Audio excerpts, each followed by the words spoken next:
দেবতারা পর্যন্ত এখন এই অনুষ্ঠানে আসার জন্য উদ্গ্রীব অপেক্ষা করছে, কোন সেই মহাশুভক্ষণ আসবে।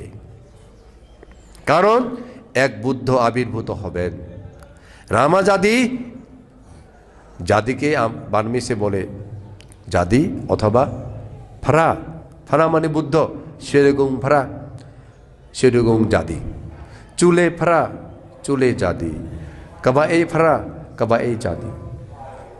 তাই বার্মিসরা জাদিকে যে ফরা ডাকে, বুদ্ধ ডাকে, ভুল না তো। কারণ বুদ্ধ তো বলেই গেছেন যে আমার ধাতু যেখানে সন্নিবেশিত থাকবে ইহাকে ধাতু জাতি বলবে। আমার ধাতু সন্নিবেশিত স্থাপিত সেই জাতিকে পূজা করলে আমি বুদ্ধকে পূজা করার সমান পুণ্য পাবে। এটা আপনারা অনেক আগেই শুনেছেন। একবার পূজা দিলে 8 কল্পকার সুখ লাভ হবে, তা তো আপনারা জানেন। তাই ভগবান নির্বাপিত হন নাই। ভগবানের অনুপাদেশে নির্বাণ হয়ে গেছে ঠিকই, ধাতু নির্বাণ যেহেতু এখনো হয় নাই।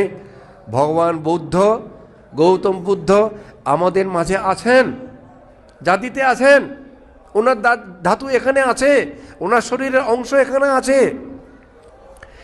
ঠিক তেমনি রামা জাতিতেও ভগবান বুদ্ধের শরীর ধাতু আছে, সেখানে ভগবান বুদ্ধ আছেন। তাই বুদ্ধ হিসাবে অভিষেক আমরা দিব সেই দিন 9, 10, 11। রাজা যেমন অভিষেক প্রদান করলে অভিষেক প্রদান করার পরেই রাজা হয়, অভিষেক না দেওয়া পর্যন্ত অফিসিয়ালি রাজা হয় না। অভিষেক মুকুট পরিয়ে দিয়ে যখন রাজা হিসাবে শপথ করানো হয় তখন রাজা বলে স্বীকৃতি পায়। এটা একটা সামাজিক রীতি। তদ্রূপ বুদ্ধ তো বুদ্ধই, তবুও আমরা এখন আমাদের ধর্মীয় একটা সামাজিক রীতির মতো জাতি বানিয়েছি। এবার মুকুট পরাবো, যেটা বলে থিত বসানো হবে, মুকুট পরানো হবে। এবং ভিক্ষু সংঘগণ এই জাতিকে বুদ্ধ বলে তারা স্বীকার করে নেবেন।